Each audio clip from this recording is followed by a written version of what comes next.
नमस्ते बच्चों, welcome back. मैं मिस शिल्पा रिबेलो और छठी कक्षा के लिए आज हम नया टॉपिक पढ़ने वाले हैं। वो है रचना विभाग।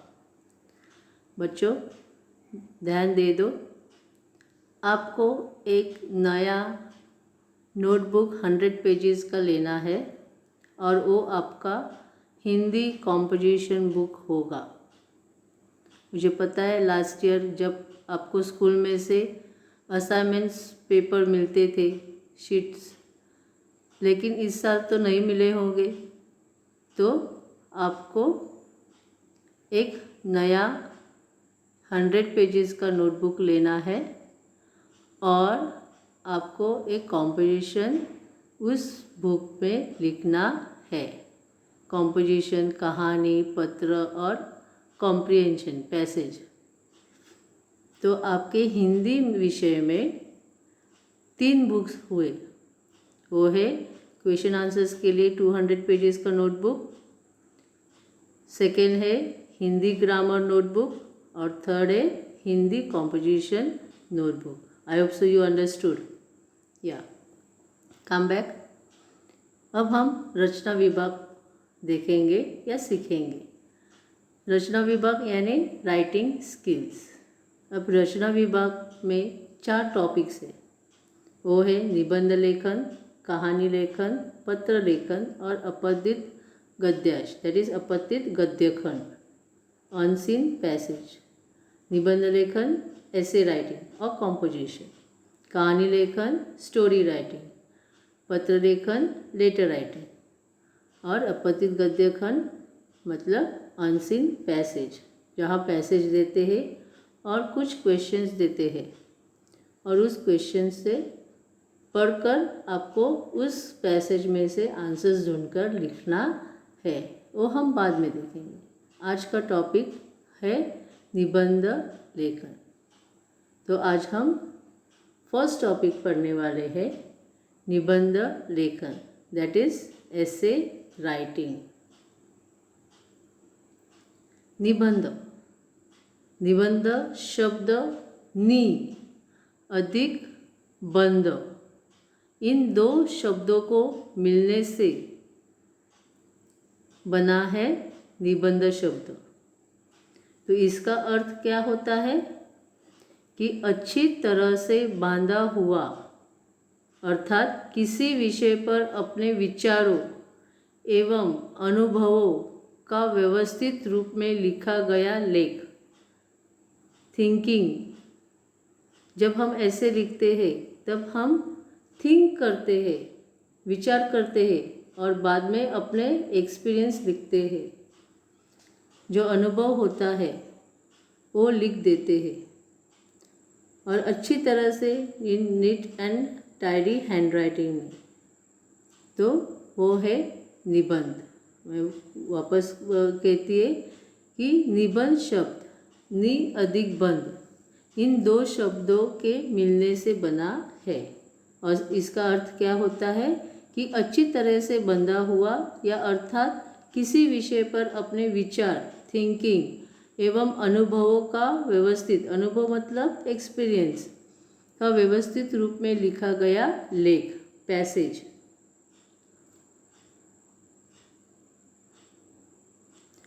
निबंध के प्रकार बहुत सारे प्रकार है, 5 प्रकार है, लेकिन उसमें से हम एक ही देखने वाले हैं, एक ही बारे में हम सोचने वाले हैं।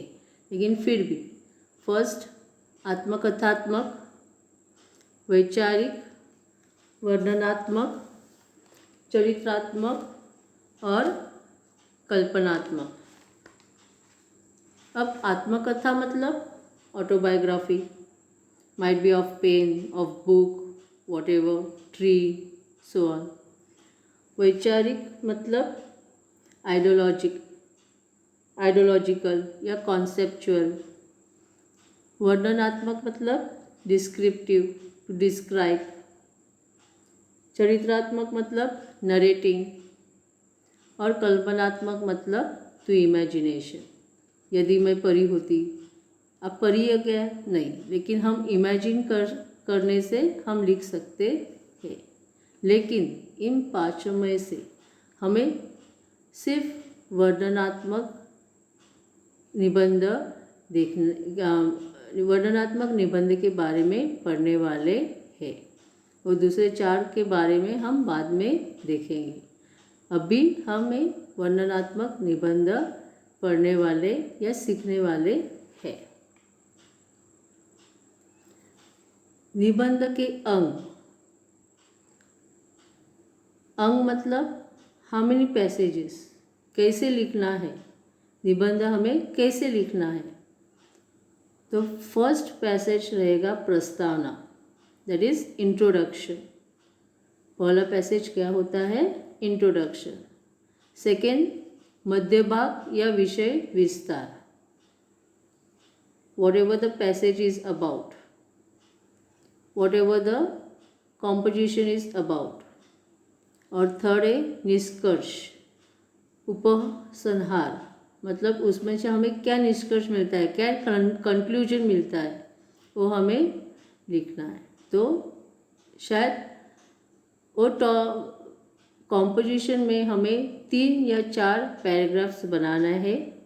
जैसे फर्स्ट पैराग्राफ रहेगा इंट्रोडक्शन का, प्रस्तावना का। सेकेंड पैराग्राफ रहेगा विषय विस्तार या मध्य भाग, जो विषय का होता है। शायद वो बड़ा होगा तो हमें उसका 2 भाग करना है, 2 पैरा करना है। और तीसरा है निष्कर्ष, मतलब कंक्लूजन। तो मैक्सिमम 4 या 5 पैरास होते हैं और मिनिमम 3 पैरास। अब ध्यान में रखना है, निबंध लिखते समय हमें क्या ध्यान रखना चाहिए, कौन सी बातें ध्यान में रखना चाहिए। पहला, निबंध को लिखने से पहले उसे समझ ले। अगर टॉपिक दिया है मेरी पाठशाला, तो टॉपिक को ध्यान से समझना चाहिए। पाठशाला, बाद में पाठशाला देखने के बाद अरे हाँ, पाठशाला मतलब स्कूल का नाम आएगा, उसमें कितने क्लासेस है और so and so and so. काव्य पंक्तियों से शुरुआत करें, कुछ प्रोवर्ब से शुरुआत करनी है या पोएम की तरह शुरुआत करनी है। भाषा सरल और रुचिकर हो, लैंग्वेज सिंपल होनी चाहिए। लिखने के समय हमें सिंपल लिखना है और रुचिकर मतलब इंटरेस्ट से। अगर कोई पढ़ता है तो उसे इंटरेस्ट आना चाहिए। तो भाषा सरल और रुचिकर हो, विचार स्पष्ट हो और क्रमबद्ध होने चाहिए।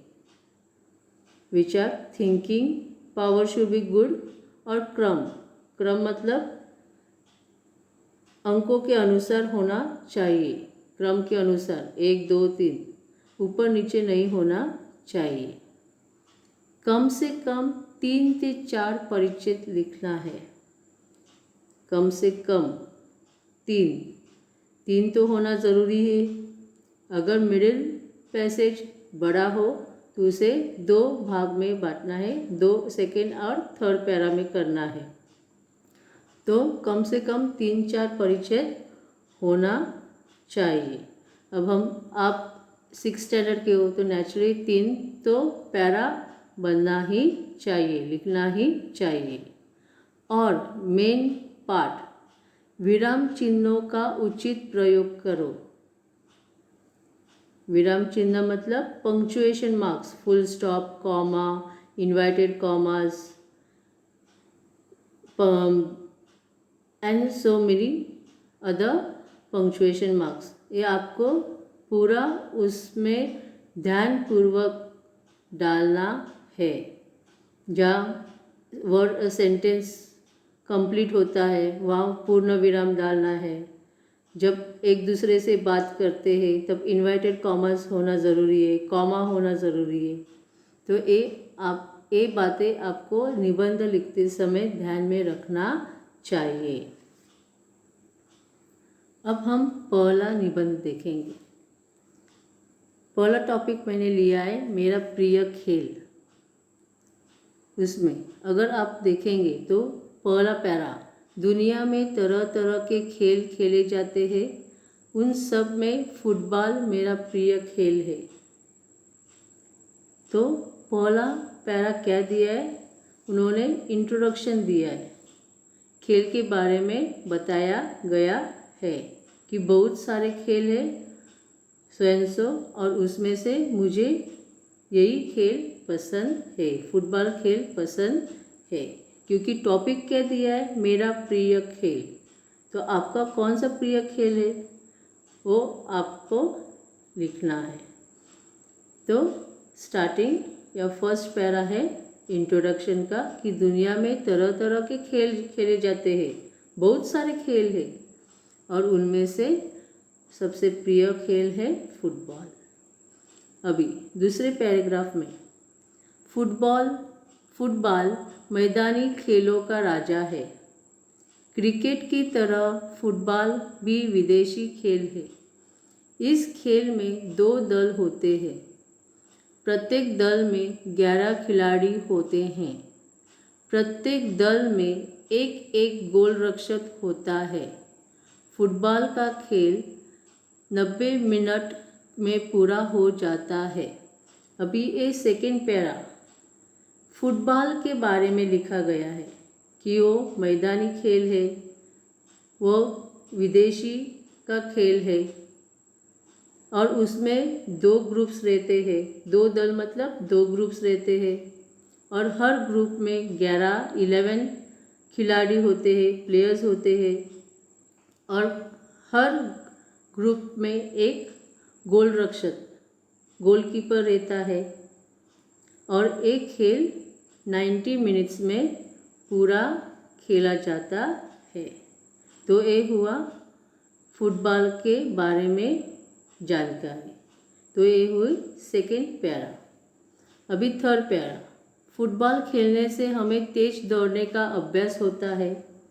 इस खेल से खिलाड़ियों में सतर्कता, चतुराई और तेजी से निर्णय लेने की शक्ति का विकास होता है। अभी फुटबॉल खेलने से हमारी सेहत कैसी होती है, हाँ, अच्छे परिणाम क्या होते हैं, इसके बारे में बताया गया है। और लास्ट में सचमुच तन मन को चुस्त दुरुस्त रखने के लिए फुटबॉल एक अच्छा खेल है। अभी यहाँ से हमें क्या कंक्लूजन मिला कि फुटबॉल खेलने के बाद हमें क्या कंक्लूजन मिलता है कि हमारा तन मन अच्छा रहता है। तो ये जो निबंध है यहाँ भी हमने 3 अंग लिए हैं। फर्स्ट इज इंट्रोडक्शन, सेकेंड हमने फुटबॉल के बारे में लिखा है, उसके हम 2 भाग किए, सेकेंड और थर्ड है फोर्थ है कंक्लूजन। तो ऐसे ही ए भी आपको आपके नोटबुक में लिखना है। तो ये आपका पहला निबंध हुआ, मेरा प्रिय खेल। अगर आपको आपका खुद के बारे में लिखना है तो आप लिख सकते हैं, अगर यही कॉपी करना है तो आप एक कॉपी कर सकते हैं। अगर आपको फुटबॉल की जगह कबड्डी या बैडमिंटन कुछ और लिखना है तो आप लिख सकते हैं। ये दूसरा कॉम्पोजिशन है मेरा प्रिय नेता, वैसे ही है, आपको ये भी आपके नोटबुक में लिखना है। अभी आपको खुद को होमवर्क के हिसाब से आपको मेरी माँ पर निबंध लिखना है। खुद के मन से with the help of your parents you can take, और खुद के मन से किसी की बुक में से कॉपी नहीं करना है। आपके खुद के मन से with the help of your parents आपको आपके नोटबुक में मेरी माँ के टॉपिक पर आपको कॉम्पोजिशन लिखना है, निबंध लिखना है।